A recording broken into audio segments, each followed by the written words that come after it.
करून करून भागले आणि देवपूजेला लागले ही म्हण आज पुन्हा एकदा खरी ठरली.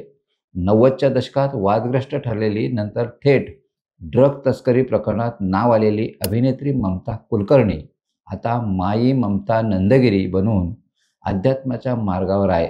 पण उत्तर प्रदेशात बोलताना तिने जे विधान केलंय त्याने देशभरातील प्रत्येक भारतीयाचं रक्त सळसळेल हा हास्यास्पद आणि तितकाच संतापजनक प्रकार आहे.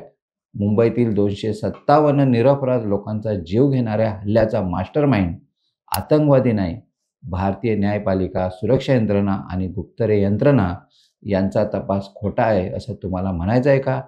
संन्यास घेतल्यावर तुम्ही शहीदांच्या जखमांवर मीठ चोळणार आहात का? चला या संपूर्ण प्रकरणाचा रोखठोक आणि गुन्हेगारी शैलीत आढावा घेऊया. नमस्कार, मी राजेश सावंत आणि तुम्ही पाहताय प्रहार न्यूज लाईव्ह.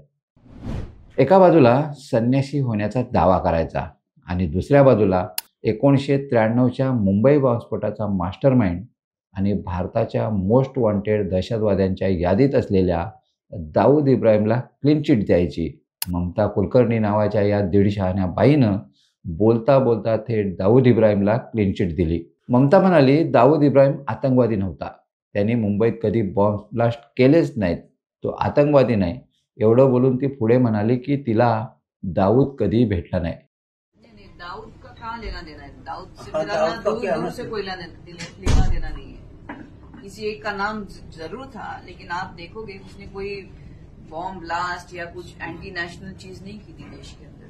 मैं उसके साथ तो नहीं हूँ, लेकिन वो he is not some terrorist. So you should be, आपको उसका डिफरेंस भी समझ में आना चाहिए. आप जब दाऊद का नाम लेते हो, जिसके साथ मेरा नाम जुड़ा है, उसने कभी बॉम्ब ब्लास्ट नहीं किया बॉम्बे के अंदर. कभी सुना आपने? जिसका नाम आप ले रहे हो, दाऊद का कभी नाम था ही नहीं मेरा. कभी दाऊद को मैं जीवन में नहीं मिली हूँ. मग भेटला नसताना तुम्ही देशाच्या मोस्ट वॉन्टेड आतंकवाद्याबद्दल इतक्या आत्मविश्वासानं कसं काय बोलू शकता? भारतीय न्यायपालिका, CBI, NIA आणि आपल्या गुप्तहेर यंत्रणा यांना आव्हान देण्याचं धाडस ही बाई कशी करू शकते?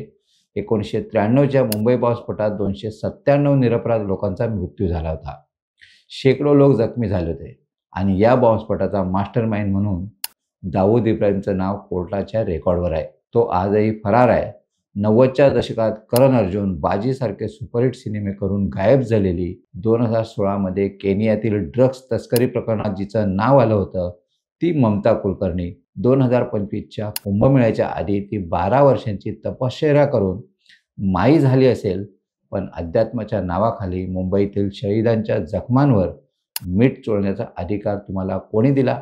माई ममता नंदगिरीच्या या विधानाचा देशभरात निषेध केला जातोय. तुम्हाला काय वाटतं? कमेंट्समध्ये नक्की कळवा आणि अशाच नवनवीन व्हिडिओ पाहण्यासाठी प्रहार न्यूज लाईव्ह चॅनलला लाईक, शेअर आणि सबस्क्राईब करायला विसरू नका. धन्यवाद.